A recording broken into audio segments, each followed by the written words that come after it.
할렐루야. 한 주간 잘 지내셨습니까? 오늘부터 좌석수의 20% 이내로 완료자에 한해서 예배를 드리게 됐는데요. 이 2주간만 또 접종을 완료하지 못하신 분들은 좀 양해를 구하고 2주간만 좀 배려를 부탁드립니다. 그리고 아마 11월 첫째 주부터는 상당히 많이 또 자유롭게 모임을 또 예배를 드릴 수 있도록 하지 않을까, 그런 기대를 해보게 됩니다. 이 고린도전서를 우리가 살피고 있는데요. 제가 동산교회 오기 전부터 그렇게 이제 생각을 했었습니다. 처음 교회를 부임을 하게 되면 교회가 어떠한 교회로 세워 나가야 될 것인가를 좀 함께 성도들과 공유했으면 좋겠다. 그리고 교회가 어떠한 교회로 세워지는 것이 하나님 기뻐하시는 성경적 교회인가 함께 성도들과 고민했으면 좋겠다라는 생각을 가지고 이 신약 성경 가운데에서 교회에 대한 많은 지식을 알려주는 성경이 있습니다. 그래서 에베소서, 그리고 고린도전서, 그리고 사도행전, 그리고 요한계시록도 역시 교회론에 대해서 많은 것을 알려주고 있습니다. 그래서 이 고린도전서를 이제 택한 거죠. 에베소서는 했지 않습니까? 오자마자 에베소서를 했는데, 이제 고린도전서를 통하여서 앞으로 우리 동산교회는 어떠한 교회로 준비되어져야 되는가? 이 시대 가운데 많은 좋은 교회들이 많다라고 하는데 우리 교회는 어디를 모범을 두고 교회를 세워나가야 될 것인가?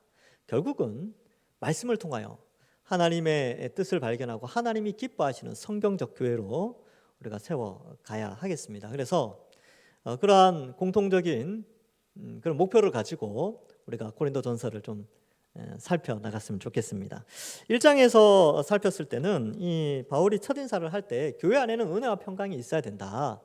하나님의 전적인 은혜 없이는 교회가 세워질 수 없고 교회 안에 평강이 있어야 된다는 것이죠. 그리고 4절부터 9절까지는 고린도 교회를 칭찬합니다. 왜냐하면 뒤에 여러 가지 권면의 말씀이 나오기 전에 칭찬을 하는 것이죠. 그래서 말씀이 풍성하다, 은사가 풍성하다, 그리고 주의 재림을 기다리고 주께서 너희를 경고해서 나가게 하시길 원한다, 이렇게 칭찬하고 격려한 다음에 1장 10절부터 이제 본격적으로 교회가 성경적으로 하나님이 기뻐하시는 교회로 세워지기 위해서는 이렇게 해야 된다라고 이제 교훈을 가르쳐 주고 있습니다. 첫 번째 큰 문제가 뭐였냐 하면 분열의 문제가 있었습니다.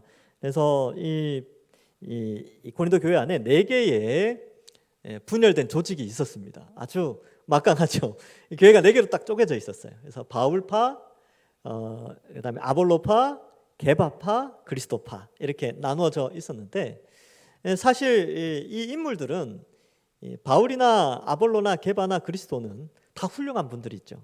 근데 왜 이렇게 나누어졌냐면 이 훌륭한 사람들의 이름을 의지해서, 이들의 이름을 빌려서 자신을 높이기 시작한 거예요. 그러니까 이 분열이 일어난 것은 결국은 낮아지기보다는 높아지려고 했기 때문에 분열이 일어난 겁니다. 그래서 남을 나보다 못하게, 남을 나보다 더 높게 생각해야 되는데 남보다 높아지려는 생각이 있었고, 스스로는 높아질 수 없으니까 바울의 이름을 빌려서, 게바의 이름을 빌려서, 아볼로의 이름을, 예수님의 이름을 빌려서 높아지려고 했던 그러한 것이 고린도 교회 안에 있었습니다.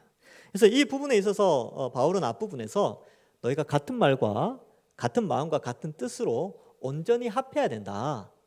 그것이 바로 십자가를 헛되지 않게 하는 것이다 라고 하면서 이들의 연합을 위하여 제시하는 방법이 뭐냐 하면 오늘 말씀인 것이죠. 그래서 18절에 보면 십자가의 도가 이렇게 시작합니다. 그래서 이 십자가의 말씀이 이 교회를 연합하게 하고 하나되게 하게 된다는 것이지요. 그러면 십자가의 도가 뭐냐? 왜 십자가의 도라고 이렇게 했느냐 보면, 여러분 쉬운 성경이라는 책이 있는데 쉬운 성경은 이렇게 번역했습니다. 십자가에 관한 말씀이, 이렇게 표현하고 있어요. 그래서 십자가의 도는 십자가에 관한 말씀입니다. 그런데 이 십자가에 관한 말씀이요, 멸망하는 자들에게는 미련하게 보인다는 것입니다. 멸망하는 자들이 누굽니까? 바로 이 십자가를 믿지 않는 자들, 하나님을 믿지 않는 자들이 멸망하는 자들인데, 그들의 눈에는 십자가 복음을 믿는 사람들이 미련해 보인대요. 그러니까 불신자들이 우리를 바라볼 때는 어떤 사람으로 보냐면 미련한 사람으로 봅니다. 바보같이 여긴다는 거예요. 그렇게 여기고 있죠, 실제로는. 그래서 비난도 하고 조롱도 하고 그렇게 하는 것입니다. 그러니까 이 시대만 그런 게 아니에요.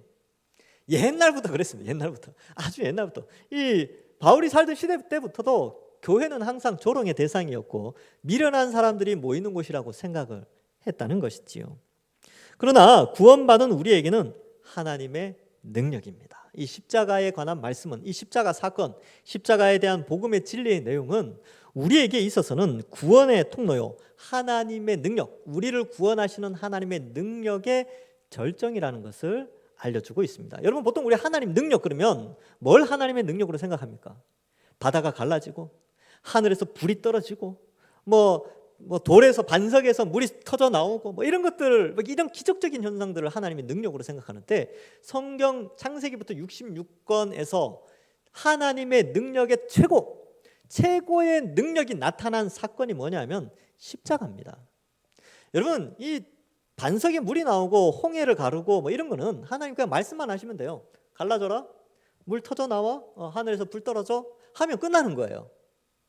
그런데 십자가는 그게 아닙니다. 십자가는요, 하나님 말씀만으로 되어진 게 아니라 성자 하나님이신 예수님이 직접 이 땅에 성육신을 하셨어요. 인간으로, 피조물의 모습으로 이 땅에 오셔야만 했고요.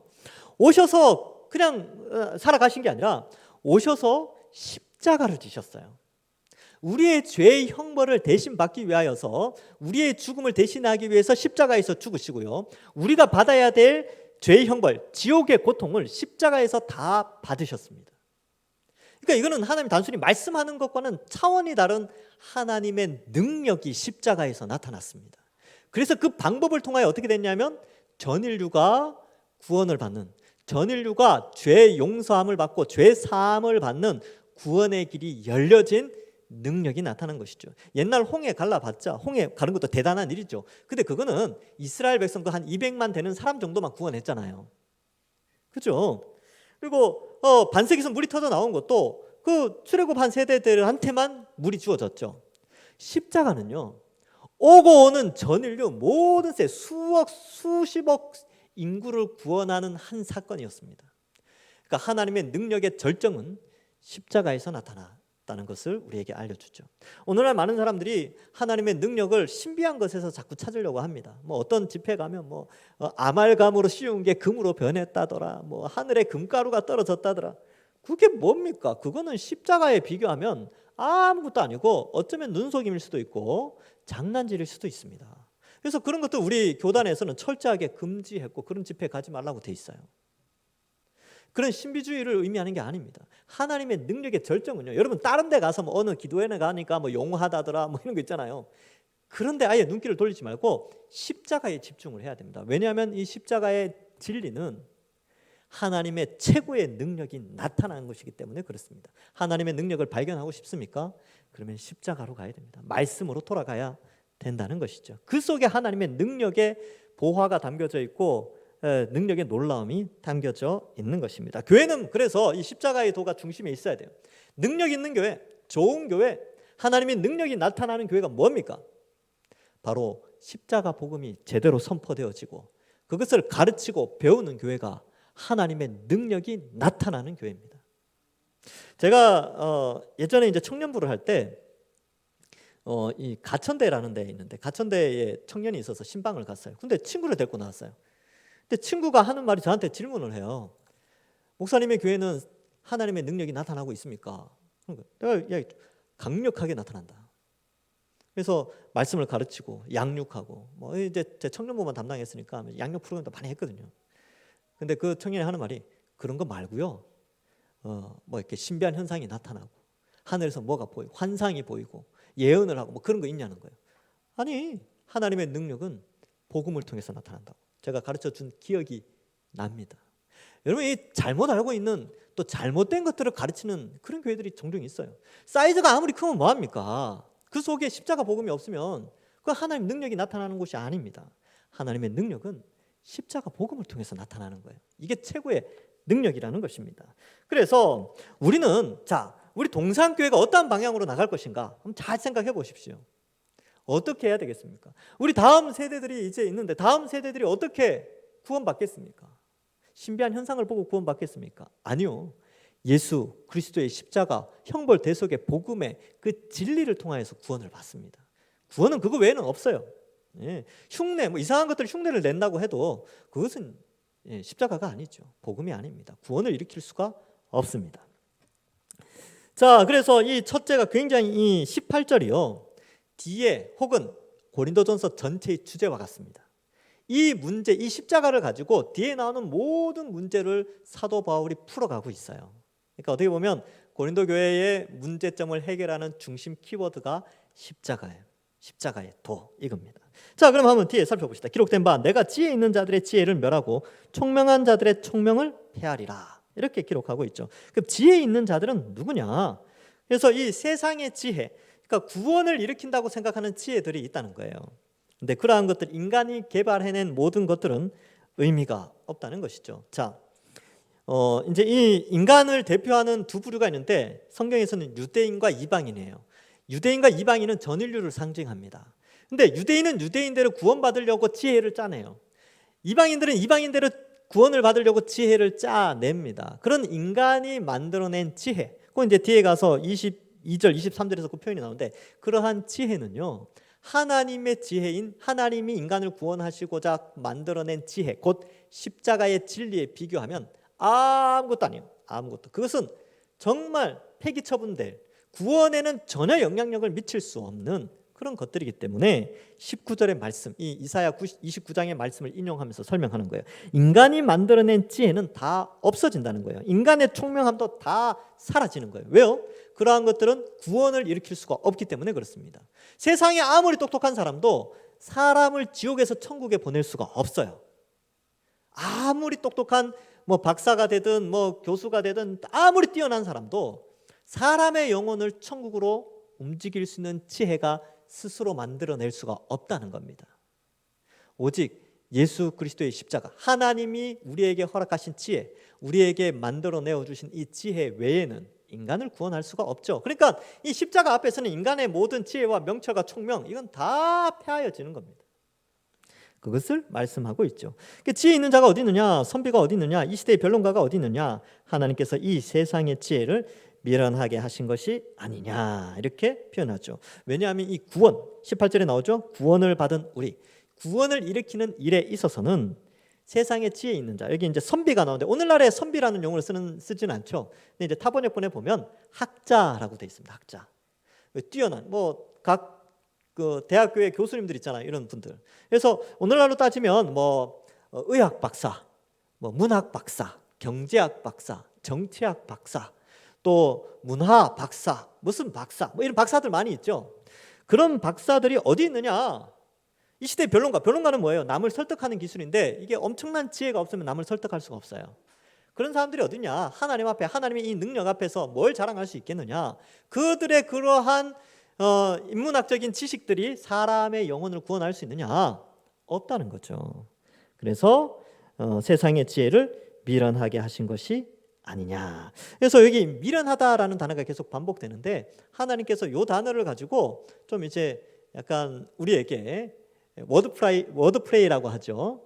그러니까 약간 이제 해학적인 요소를 좀 제공하고 있습니다. 그러니까 세상이 우리를 볼 때는 굉장히 미련해요. 아유, 어떻게 십자가를 믿고 어떻게 교회를 다니냐. 이 세상은 이렇게 생각하고, 우리는 예수 그리스도의 십자가를 바라보면서 어때요? 믿지 않는 자들을 미련하게 보는 거죠. 그리고 그들이 생각하는 구원의 방식도 미련해 보인다는 것이죠.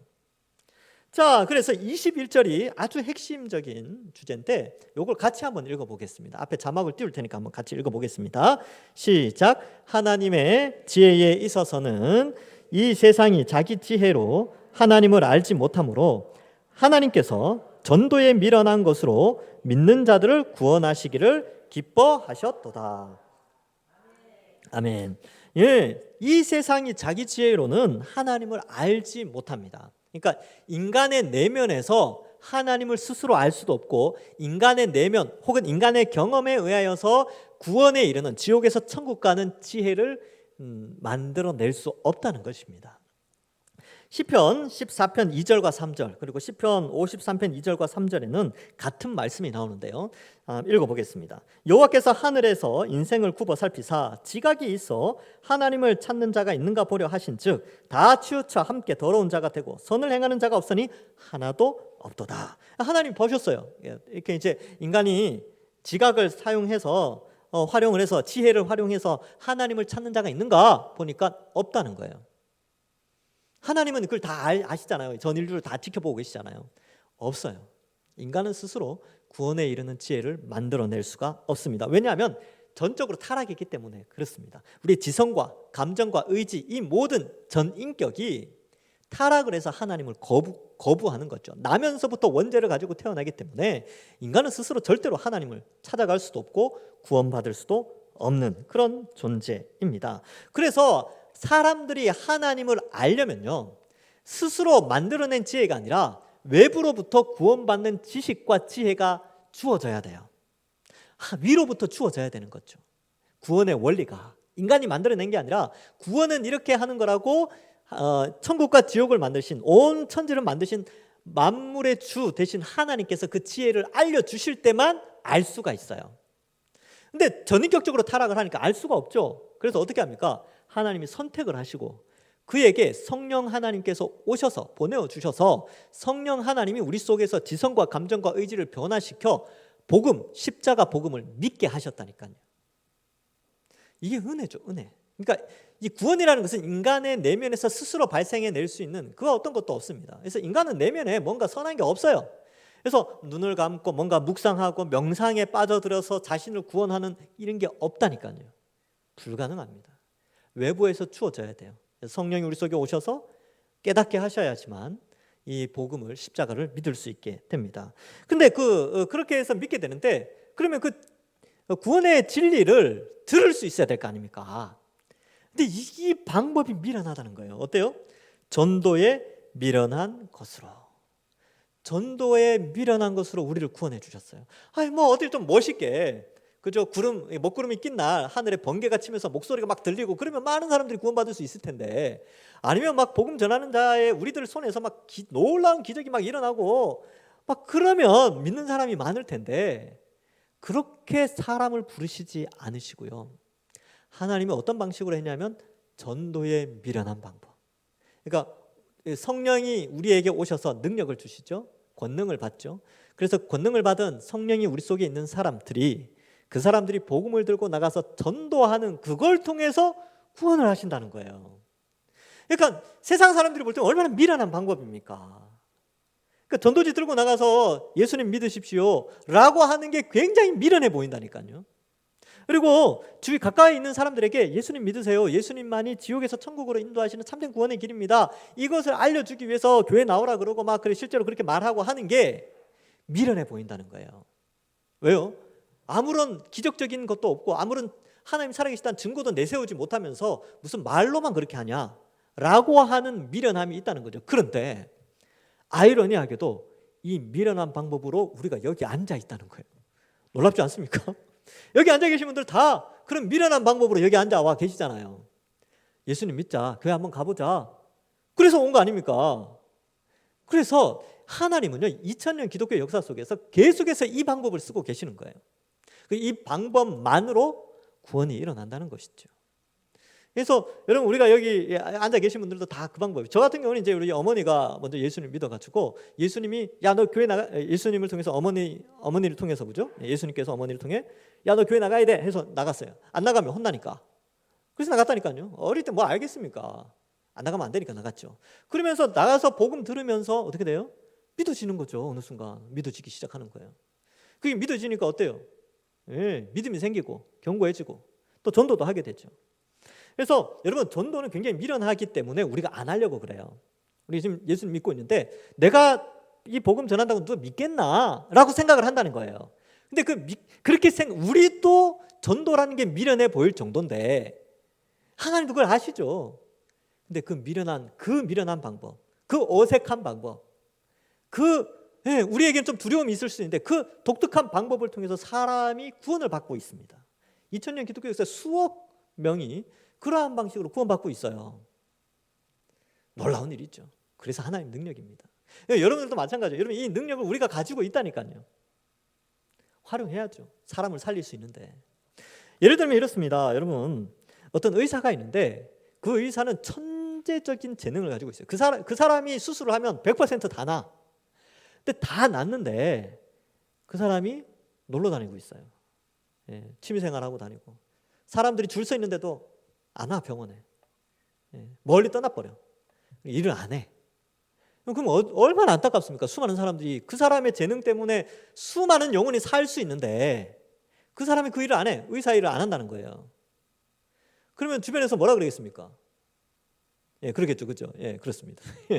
여러분, 우리에게 이 능력이 있다니까요. 이 방법이 있어요. 우리에게는 사람을 살리는, 지옥에서 천국으로 인도하는 이 방법이 우리 한 사람 한 사람에게 다 있어요. 근데 너무나 쉽기 때문에 미련하다라고 표현할 정도로 너무나 쉬운 영혼 살리는 방법이 우리에게 있습니다. 근데 우리가 그거를 놓고 있어요. 근데 이제 노력을 해야 됩니다. 이전까지는 이제 상황상 그럴 수가 없었죠. 이제 코로나가 심한데 전도하면 좀 힘들었겠죠. 근데 이제는 좀 풀리지 않습니까? 11월 달부터는 위드 코로나 시대에 들어가는 거예요. 그러면 전도도 할 수 있습니다. 그리고 사람들도 마음이 좀 열려요. 그렇기 때문에 움직여 봅시다. 그래서 저도 이제 어제 시립대를 이렇게 지나가는데 어제 따라 청년들이 많이 나와 있더라고요. 시립대 앞에. 그래서 아직까지는 이제 위드 코로나 시대가 아니니까 좀 그렇지만, 야, 내가 11월 달부터 전도지 들고 나가서 예수님 믿으세요 라고 해야 되겠다. 제가 그 다짐을 했습니다. 담임 목사가 그 다짐을 했는데 여러분들 어떻게 생각이 됩니까? 따라오십시오. 같이 해봅시다.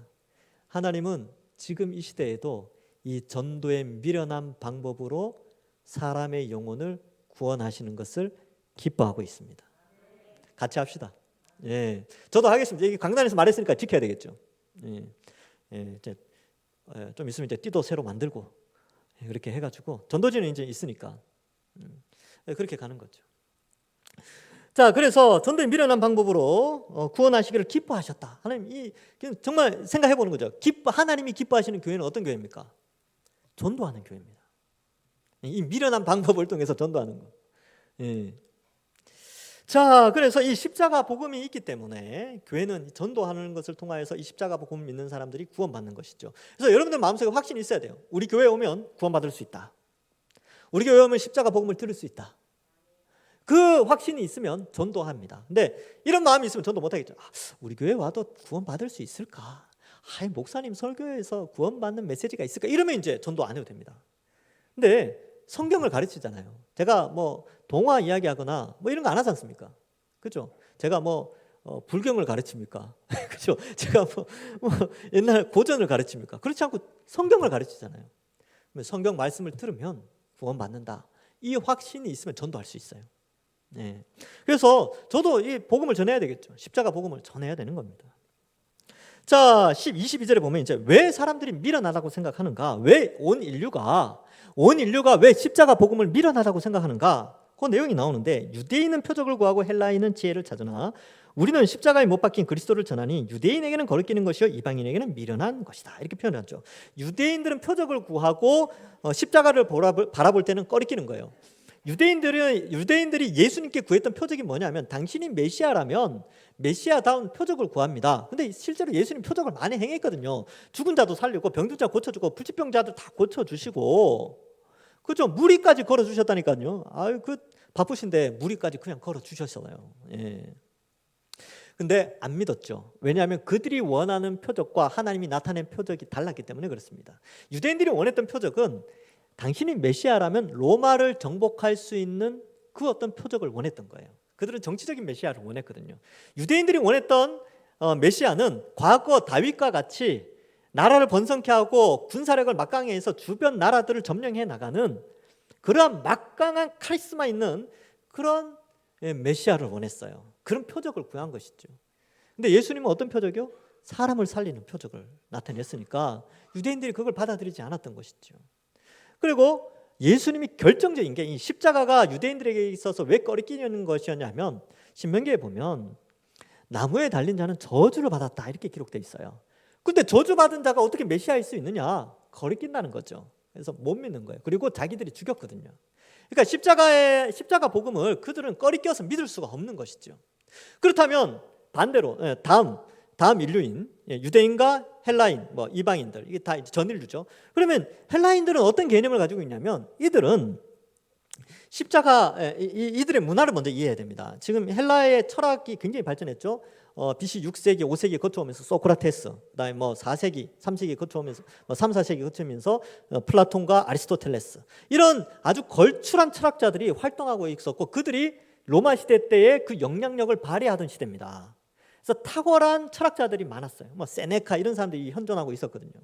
그러니까 이 헬라인들은 지혜를 구하고요. 그들이 추구했던 이상국가, 이데아라고 하죠. 이상국가에 들어가고 이상국가를 이루는 것은 인간의 지혜와 지식에 의해서 가능하다고 여겨졌어요.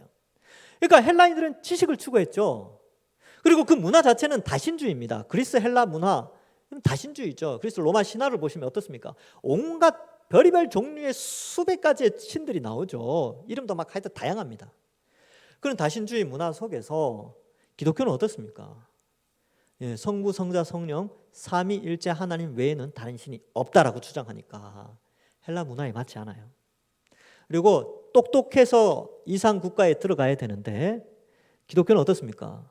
예수님의 형벌 대속의 십자가를 믿을 때 구원받는다고 하니까 지식이 없어도 지혜가 없어도 구원받는다고 하니까 헬라 사람들이 볼 때는 미련해 보이는 거죠. 에휴 저것들 자기들 무식하니까 저런 말 한다 이렇게 생각한다는 거예요. 그래서 유대인의 입장에서나 헬라인의 입장에서 이 십자가는 받아들여지지 않는 하나님의 진리인 것이죠.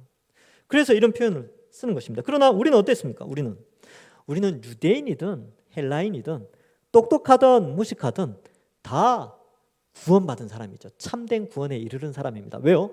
하나님의 지혜인 하나님의 능력인 십자가를 믿음으로 이 구원에 이르렀기 때문에 그렇습니다. 그래서 여러분이 잘 봐봐요. 우리 믿음의 선배들 똑똑했습니까? 뭐 기적 보고 예수님 믿었습니까? 아니죠. 다 교회 와서 복음 듣고 예수님 믿었어요. 그래서 IQ가 뭐 140 넘어가는 탁월한 사람이나 IQ가 100 정도밖에 되지 않는 사람이나 뭐 아니면 가방끈이 길든 짧든 상관없이 다 예수님을 믿는 데는 아무런 어려움이 없습니다. 그러니까 이 하나님의 능력이요 하나님의 지혜죠. 하나님이 온 인류를 사랑하시는 지혜와 능력이 십자가에서 나타난 것입니다. 그래서 우리 자랑할 게 뭐가 있겠습니까? 그죠? 자, 그래서 24절에 오직 부르심을 받은 자들에게는 유대인이나 헬라인이나 그리스도는 하나님의 능력이요 하나님의 지혜니라. 그러니까 이 구분이 없다는 거예요. 유대인들은 선민 사상이 있었죠. 자기들만 구원받는다. 그들도 헬라인하고 똑같아요. 자기들만 이 구약의 지식을 통해서 구원받는다, 율법을 지켜 구원받는다라는 선민 사상이 있었고 헬라인들도 자기들만 똑똑해서 구원받는다 이런 개념이 있었기 때문에 오늘날의 많은 사람들은 어떻습니까? 오늘날의 많은 사람들은 이제 똑똑한 걸로 천국 간다고 생각 안 해요. 오늘날의 많은 사람들은 착한 행동으로 천국 간다 생각해요. 그것도 어리석죠. 그래서 그들 머릿속에는 나는 조금 착하니까 나보다 나쁜 저놈은 지옥 갈 거야 이렇게 판단을 한다는 거예요. 이것도 어리석다니까요. 이것도 뭐예요? 뭘 자랑하는 거예요? 자기의 착한 걸 자랑하는 수단이 되는 거죠. 근데 그렇지 않습니다. 복음은 그렇지 않아요. 복음은 착하든 우리가 볼 때 착하고 착하든 우리가 볼 때 좀 나쁘게 나쁜든 우리가 볼 때 좀 돈이 많든 적든 우리가 볼 때 똑똑하든 좀 덜 똑똑하든 상관없이 누구에게나 이 십자가 복음은 구원을 일으키는 하나님의 능력이요 지혜라고 말씀하고 있습니다. 그러니까 우리가 여기 앉아 있죠. 그렇지 않습니까? 우리 뭐 대단합니까? 이 중에 뭐 박사가 누가 있겠습니까? 이 중에 손꼽히는 부유한 사람이 누가 있겠습니까? 이 중에 탁월한 권세를 가진 그런 사람이 누가 있습니까? 다 평범하죠. 물론 있기도 있습니다. 좀 괜찮은 분들이 있어요. 소수죠. 뭐 고린도 안에도 마찬가지입니다. 고린도 교회 안에도 없다는 말이 아니고 이런 좋은 사람, 이런 탁월한 권세를 가진 사람들이 없다는 말이 아니라 그들은 소수고 다수는 평범하다는 것이죠. 그리고 혈통의 구분도 없다는 거예요. 그것을 말씀해주고 있습니다. 그래서 그리스도는 하나님의 능력이요 하나님의 지혜입니다. 그러니까 교회 안에는 이것만 있으면 돼요. 교회 안에서 이 십자가만 있으면 됩니다. 그러니까 교회 와서도 세속적인 가치관을 가지고 이것저것 막 자랑하고 그러면 안 된다는 것이지요. 그래서 우리는 이 십자가만을 강조해야 하는 것입니다. 자, 계속해서 살펴보겠습니다. 25절에 하나님의 어리석음이 사람보다 지혜롭고 하나님의 약하심이 사람보다 강하니라. 그러니까 이게 이제 약간의 문학적인 표현인데 하나님의 지혜는 인간의 그 어떤 탁월함보다도 비교할 수 없다는 거예요. 이 십자가의 구원의 방법은 인간이 아무리 똑똑한 척해도 십자가로 구원받는 것 외에는 다른 그 어떤 똑똑한 걸 내세울 수 없다는 것입니다. 그것을 말씀하고요. 26절 이하에 보면 이제 형제들아 너희를 부르심을 보라. 육체를 따라 지혜로운 자, 또 능한 자, 문벌 좋은 자. 27절에 보면 미련한 것들, 또 보면 약한 것들, 또 28절에 보면 천한 것, 멸시받는 것 이렇게 돼 있죠. 우리가 그렇다는 거예요. 우리가 여기 다 비슷비슷하다는 거예요. 물론 조금 더 배우고 덜 배우고 그런 차이는 있겠죠. 그런데 하나님이 보실 때는 다 똑같다는 거예요. 자주 쓰는 비유인데 롯데타워 꼭대기에 올라가가지고 저랑 최홍만 씨 아시죠? 크신 분. 최홍만 씨랑 저랑 이렇게 서 있으면 롯데타워 꼭대기에서 볼 때는 어떻습니까? 똑같은 점이에요. 그냥 조그만해요. 하나님이 전능하신 하나님이 우리를 보실 때 우리가 우리끼리는 크고 작다, 많다, 적다, 똑똑하다, 덜 똑똑하다 이런 거 막 따진다 하더라도 하나님이 보실 때는 다 똑같다는 겁니다. 그런 의미에서 자랑할 게 있습니까? 없습니까? 자랑할 수 없어요. 우리는 우리의 신앙도 자랑할 수 없고요. 우리가 가진 것도 자랑할 수 없습니다. 근데 왜 이 본문이 나왔을까? 왜 이 이야기를 왜 할까요? 왜냐하면 우리 지난주에 살폈듯이 자기가 잘났다고 다투는 네 부류가 있었다는 거예요. 그러니까 이들을 연합하는 중심에 뭐가 있어야 됩니까? 십자가가 있어야 되죠. 그들로 하여금 야 너희들 높아지려고 자꾸 애쓰는데 십자가로 눈을 돌려라. 너희 자신에게 집중하면 인정받으려고 하고 높아지려고 하는데 아니 너희 자신에게 집중하지 말고 십자가에 집중하라. 이것을 말씀해주고 있습니다. 우리도 마찬가지죠. 여러분 교회 안에서 왜 시험에 듭니까? 왜 시험에 드냐 하면 인정받지 못해서 시험 듭니다. 대체적으로 그래요. 나는 인정받지 못하는구나. 내가 이렇게까지 헌신하고 노력했는데 나를 알아봐 주지 않구나. 그러면서 시험 든다니까요. 그때에 분열이 일어납니다. 그런데 그때마다 기억해야 되죠. 십자가를 기억해야 돼요. 그래서 어떻게 하느냐? 여러분 이 예수님의 십자가를 기억할 때 어떻습니까? 예수님은 만왕의 왕이시죠. 그러나 낮아지셨습니다. 우리를 위하여 십자가에 달려 죽어주셨죠. 그래서 예수님 오셔서 하시는 말씀이 나는 섬김을 받으러 온 것이 아니라 섬기러 왔다라고 했어요. 인정받는 걸 원치 않으시고 그러니까 높아지는 걸 원치 않으시고 섬겨주기 위해서 오셨죠. 그 절정이 뭡니까? 그 섬김의 절정 바로 십자가 아닙니까? 그렇죠? 우리의 죄를 대신해서 십자가에 죽어주셨죠. 또 십자가에 달리시기 전에 제자들 발 씻어 주셨지 않습니까? 그리고 우리에게 하신 말씀이 뭡니까? 너희도 이와 같이 하라. 이 개념이 있을 때 이 십자가에 집중을 하면 우리 시각을 나에게서 십자가로 눈을 돌리면 교회는 온전히 합할 수 있습니다. 같은 말을 하고요. 같은 마음을 품고 같은 뜻을 품을 수 있습니다. 그래서 지금 이 본문이 나오는 것이죠. 우리의 부르심을 보시면 아무것도 없다니까요. 사실 뭐가 있겠습니까? 그래서 이 내용을 자랑하지 못하게 하려 합니다. 29절의 내용이 결국 이때까지 이야기한 거는 너희 자랑하지 말라 이런 뜻이에요. 자랑하면 안 돼. 자랑하면 싸우게 돼. 나눠져. 이런 것을 표현하고 있는 거죠. 30절과 31절의 결론을 내리죠. 너희는 하나님으로부터 나서 그리스도 예수 안에 있고 우리는 새 생명으로 태어난 사람입니다. 과거의 그런 세속적인 습관들이나 이러한 사상들을 교회 안에 가지고 들어오지 않는 자들이 있죠. 세상은 어떤 가치관을 가지고 있습니까? 요한일서 2장 16절에 보면 이는 세상에 있는 모든 것이 육신의 정욕과 안목의 정욕과 이생의 자랑이니 다 아버지께로부터 온 것이 아니요 세상으로부터 온 것이니라. 그러니까 이러한 세속적인 사상, 즉 이생의 자랑 이런 거죠. 자랑이 교회 안에 들어오니까 분열이 일어나게 되는 겁니다. 서로 내가 옳다, 내가 높다, 내가 너보다 낫다 이런 생각을 가지니까 분열이 일어나니까 자랑하지 말라는 것이죠. 그건 다 세상의 가치관이다. 교회 안에서조차도 자랑하시면 안 됩니다. 여러분 구역 모임 이런 거 있지, 소그룹 모임 이런 거 할 때 그런 거 자랑할 거 있죠. 그런 거 다 있잖아요. 자랑할 만한 거. 그거 하지 말라는 겁니다. 왜냐하면 그것을 가지지 못한 자들은 상처를 받게 돼요. 그리고 분열을 일으키게 되기 때문에 그렇습니다. 그래서 조심해야죠. 그래서 자랑하는 거 조심하셔야 됩니다. 자랑하는 거. 자, 그래서 예수 안에 있는 예수는 그리스도로부터 나와서 우리에게 지혜와 의로움과 거룩함과 구원함이 되셨습니다. 그러니까 새 생명으로 태어났으니까 우리는 이 지혜를 세상의 지혜가 아닌 십자가 지혜를 받아들이는 거죠. 그리고 의로움이 되셨죠. 예수님 때문에 우리가 의인이 되었으니까. 그리스도의 의가 우리에게 전달되었으니까 이제 우리는 의롭게 살 수가 있어요.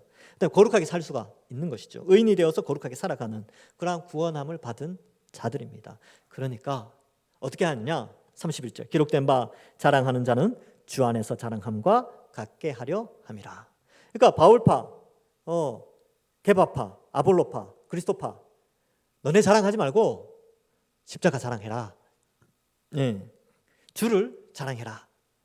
그걸 이야기하고 있는 것이죠. 그래서 갈라디아서 6장 14절에 이런 말씀이 나옵니다. 그러나 내게는 우리 주 예수 그리스도의 십자가 외에는 결코 자랑할 것이 없으니 그리스도로 말미암아 이렇게 쭉 기록하고 있죠. 그래서 우리는 그리스도의 십자가만 자랑하면 되는 겁니다. 십자가를 자랑하는 것이죠. 우리가 높아지려고 해서는 안 되는 것입니다.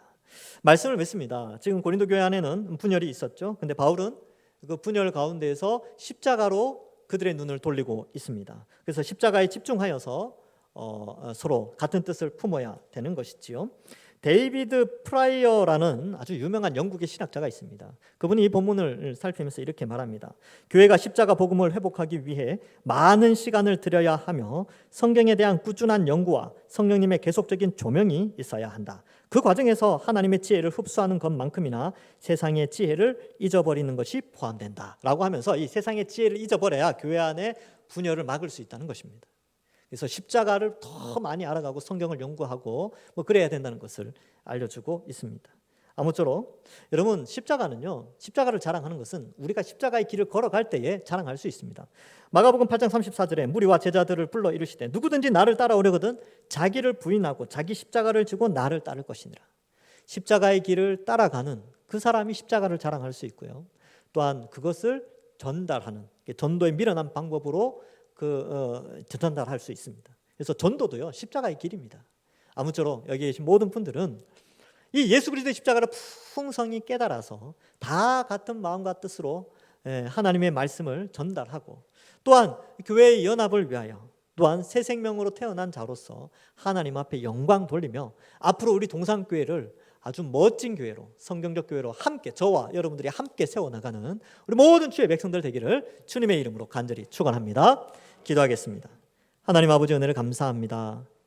예수 그리스도의 십자가 복음이 교회의 중심에 있어야 된다는 사실을 깨닫게 하시고 우리가 더욱더 십자가를 알아가고 또 그 십자가를 전도의 미련한 방법을 통하여서 다른 사람에게 믿지 않는 자들에게 전달하는 우리 모든 주의 백성들 될 수 있도록 축복하여 주옵소서. 이번 한 주간도 새 생명을 얻은 자들로서 하나님 앞에 합당한 삶을 살게 하시고 분열의 사람이 아니라 연합의 사람으로 자랑의 삶이 아니라 겸손과 섬김의 삶으로 겸손하게 살아가는 저희들 다 될 수 있도록 축복하여 주옵소서. 감사드리옵고 예수님의 이름으로 기도하옵나이다. 아멘.